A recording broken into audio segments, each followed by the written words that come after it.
E a importância da família estar presente nas refeições, seja um café da manhã e o jantar, que sejam os extremos, né? O café da manhã e o jantar, a participação da família na refeição. Na mesa, né? Na mesa, sentar na mesa.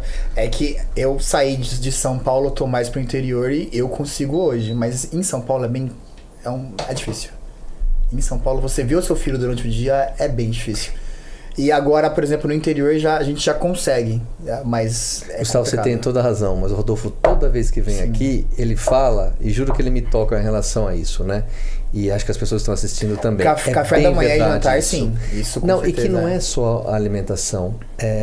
O Rodolfo faz a gente pensar, porque o momento da refeição com a família tem um momento mágico, não só mas tem outras vertentes, aliás, um monte de coisa que acalma, atenua um monte de coisa, do que o teu filho pegar o prato e ir pro quarto, total. O outro tá na Saber televisão, jogando a comida, ele nem, que nem ele fala, não tem foco, não tá ali, né?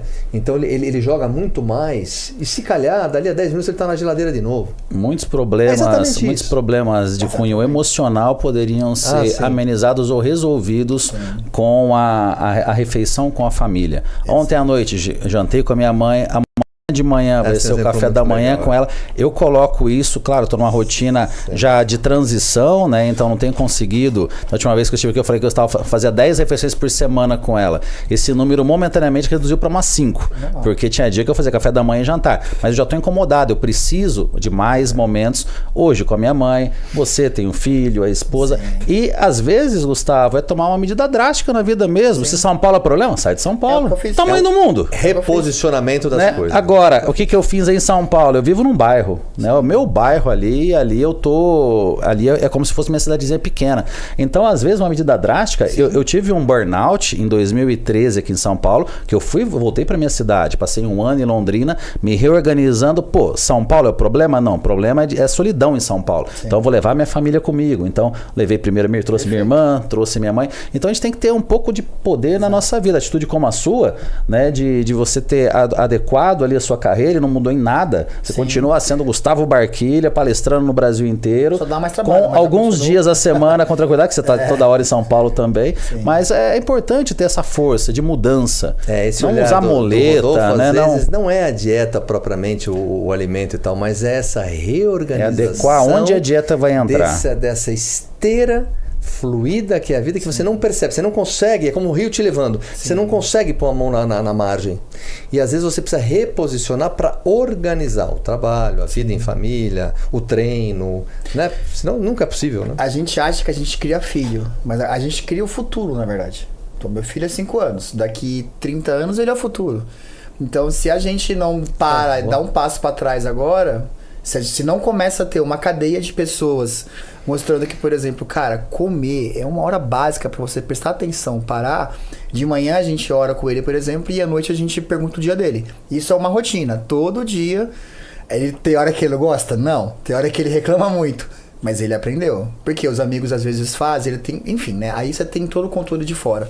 Mas é uma rotina que a gente manteve. Se não for assim, você perde o controle. Se você deixar na mão de outra pessoa fazer a alimentação, cara, depois você não reclama. Não tem o que reclamar, certo? Uma babá... quando você delega... Uma babá é super útil, mas eu não posso, às vezes, cobrar... Ela tem uma outra realidade, ela tem uma outra vida, um outro gosto, tudo. Eu não tô lá. Então, ponto. É isso. E é o que eu tinha em São Paulo, não tinha controle sobre ele. Agora a gente tem. E quanto mais tecnologia, mais equipamentos Celular tecnológicos a gente tem na nossa mão, mais nós observamos que o que mais nos falta são os fatores humanos. Exato. Igual, Gustavo, eu perdi meu pai quando tinha 7 anos de idade. Como eu gostaria de ter mais lembranças com ele armazenadas na minha memória. Exato. Né? Que eu perdi com 7 anos de idade, mas eu queria ter tido mais lembranças ainda nesse momento. Então é curtir realmente o filho. Ele te curtir hoje, talvez ele ache chato, né? Você pegar no pé dele de manhã ou à noite, mas ele vai guardar isso pro resto da vida, não, né? De uma maneira... Então isso não tem preço. A ideia de ter uma academia em casa é isso. É básico, óbvio. A gente tem que mudar ali. Ele vai ter um exemplo durante os próximos anos. A gente tem que tomar ação da nossa vida, seja para o que for, né? A gente tem que ser dono daquilo que, claro, nós temos ali poder para isso, né? Obviamente, muitas coisas são impossíveis, né? Mas pelo menos aquilo que está ao nosso alcance é atitude, realmente.